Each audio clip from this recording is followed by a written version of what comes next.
একটা সময়ের পর মানুষ হারিয়ে যায় তার নাম, পড়ে থাকে শুধু স্মৃতি। অনেক সময় সেটুকুতেও গ্রহণ লাগে। বর্তমানের সঙ্গে অতীতের ডোর তখন আলগা হওয়ার পথে। কালের নিয়ম আর কি। কালের নিয়মে কত কিছুই না হারিয়ে যায়, ঠিক যেভাবে হারিয়ে গিয়েছিলেন তিনি।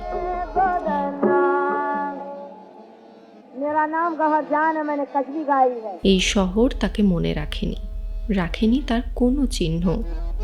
অথচ একসময় তিনিই ছিলেন ভারতের গ্রামোফোন কুইন।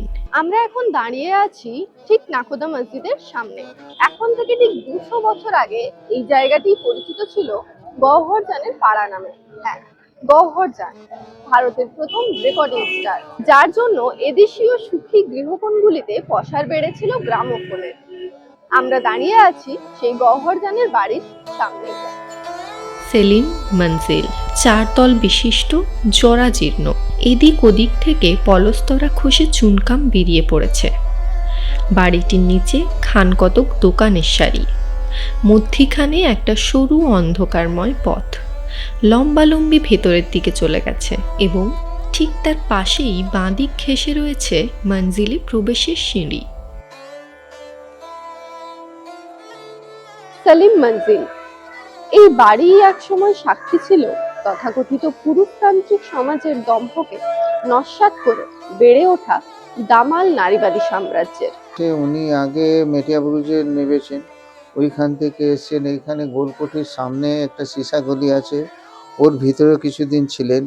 তারপরে আমারতলা গলিতে ছিলেন। আর এই যে আপনি যে দেখছেন গহর বিল্ডিং, যে মসজিদের গায়ে, এ ধরুন যদি কলকাতা 300 বছর পুরনো হয়, তো এই বিল্ডিংটাও 300 বছর পুরনো আছে। কেন যে যখন এই বিল্ডিং ছিল তখন এই মসজিদও ছিল না এত বড়, সামনে যে মুসাফির খানা সেটাও ছিল না, পিছনে বিল্ডিংটা ছিল না, পাশে বিল্ডিংটা ছিল না। আর মুসাফির খানা যে সামনে তৈরি হয়েছে, সে গওহর জানের যে ঘোড়া গাড়ি ওইখানে থাকতো। কলকাতার নেশাঙ্গন থেকে সমগ্র উপমহাদেশ, ইংরেজ বড়লাট থেকে বাবু, বণিক সমাজ থেকে জমিদার নবাব থেকে সাধারণ সঙ্গীতবেত্তা, তাঁর সুরে মূর্ছা গিয়েছিল সকলেই। গওহরজানের জন্ম 1873 সালের আজমগড়ে। পিতা রবার্ট উইলিয়াম ইয়োবার্ট, মা ভিক্টোরিয়া। জন্মসূত্রে ইহুদি। গওহরের আদি নাম ছিল এলিন অ্যাঞ্জেলিনা ইয়োবার্ট। পরে তার মা একজন মুসলমানকে নিকাহ করলে অ্যাঞ্জেলিনা হয়ে ওঠেন গওহর। যারা সে সময় সঙ্গীত এবং নৃত্যে সমান পটীয়সী ছিলেন, তাদের জান উপাধি দেওয়া হতো। দ্বারভাঙ্গারাজ লঙ্কেশ্বর সিংয়ের সভাঙ্গনকে সঙ্গীতে মুগ্ধ করে এই জান উপাধি ছিনিয়ে নিয়েছিলেন গওহর, হয়ে ওঠেন গওহর জান।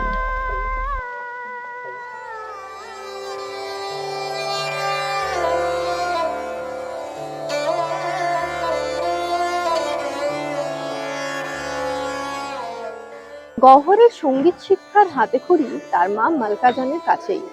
পরে বেচু মিশ্রের হাত ধরে তার মার্গ সঙ্গীতে পদার্পণ। বারাণসীর মেহফিল ছেড়ে কলকাতায় তার আসার অন্যতম কারণ ছিল কলকাতার মেটিয়াবুরুজের নবাব ওয়াজিদ আলী শাহের দরবার। এই দরবারেই গান গাইতে গিয়ে গওহরজান নজরে আসেন প্রবাদ প্রতিম কথক ও রাগশিল্পী বিদ্যাধীন মহারাজের। তার কাছেই গওহরের প্রথম ঠুংরি কত্থকে হাতেখড়ি। তারপর একে একে সৃজনবাইয়ের কাছে ধ্রুপদ, রমেশচন্দ্র দাসের কাছে কীর্তন, বামাচন্দ্র ভট্টাচার্যের কাছে বাংলা গানের তালিম। মেয়েকে ফার্সি উর্দুর চর্চা করাতেন মালকাজান নিজে, কবিতা লেখা এবং তাতে সুর করা। এই গুণ গওহরের বংশগত প্রাপ্তি বলা চলে। লোক ওনাকে এত মানতেন যে সেই সময় রানী ভিক্টোরিয়ার ঘোড়া গাড়িতে 4টে ঘোড়া লাগতো বাগ্গিতে, আর এনার গাড়িতেও 4টে ঘোড়া লাগতো। একদিন ইনি ওইখান থেকে চলে আসছিলেন মাঠ থেকে, তো গভর্নর হাউস থেকে যখন গেছেন তো গভর্নর স্যালুট মেরে দিয়েছে।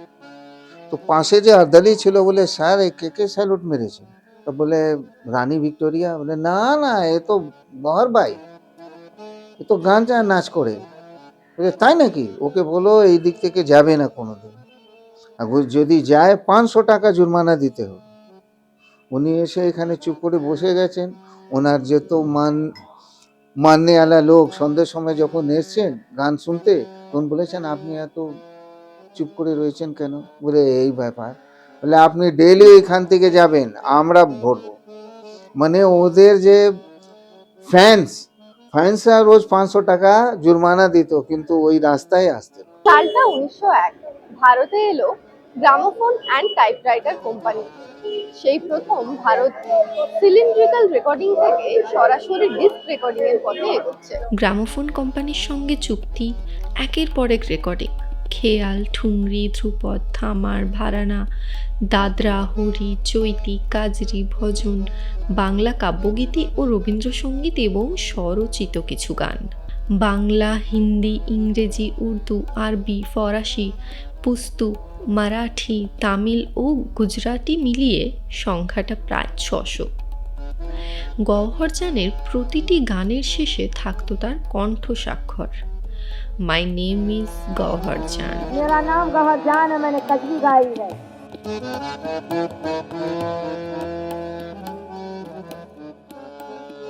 সেই সময় তিনি পরিচিত ছিলেন তার মেজাজের জন্য। ঠিক কেমন মেজাজ? সাহেবী মেজাজ। তার পোষা বিড়ালের বাচ্চা হওয়ার জন্য দাওয়াত দিয়েছিলেন এই গোটা কলকাতাকে। ওনার বড় বড় শায়েরদের সাথেও জানাশোনা ছিল। ওই সময় ওনার সময় একটা ছিলেন আকবর এলাহাবাদী। তো ওনাকে উনি বললেন যে আমার জন্য কোনো শায়রি বলুন। তো উনি না ছাড়ো, তুমি রেগে যাবে।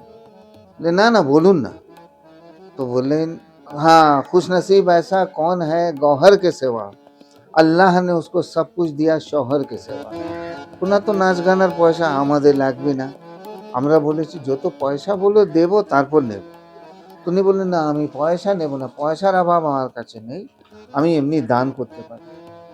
তো আমরা আমাদের যে পুরনো লোক ছিল ওনারা নিলেন না। তাহলে এই মসজিদটাকে আমার 4 তলা করে দেওয়া হয়েছে।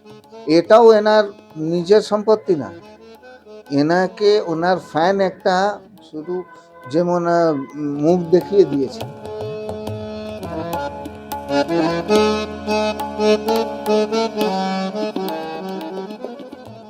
নাম, যশ, প্রতিপত্তি, তার প্রতিভা ছাপিয়েছিল দেশের বাইরেও। আর তার বড় প্রমাণ অস্ট্রিয়ার দেশলাই বাক্সে তার ছবি, রঙিন পোস্টকার্ডে তার আলোকচিত্র এবং সংবাদপত্রের হেডলাইনে জলজল করত সেই সময় গওহর জানের নাম। তাবলা রুম ছিল, কখন কোথাও নাচঘর ছিল, কোথায় ছিল, তো সব শেষ হয়ে গেছে, আর নেই কিছু। সব ভাড়াতিরা, মানে ওনার পরে 10টা বাড়িওয়ালা চেঞ্জ হয়েছে। প্রথমে আমার যখন ছোট ছিলাম একটা বাঙালি ভদ্রলোক ছিলেন, তিনি বিক্রি করলেন, তো একটা বোহরা মুসলিম কিনলেন। তারপরে একই চলে আসছে এস.এম. উমর, ওনার ছেলে সলিম, ওনার ছেলে পারভেজ, এই চলে আসছে 5টা। পরে ইনি যখন সলিম এই বিল্ডিংয়ের মালিক হলেন, তখন উনি গহর বাই নামটা চেঞ্জ করে, গহর বিল্ডিং নামটা চেঞ্জ করে সলিম মঞ্জিল করলেন।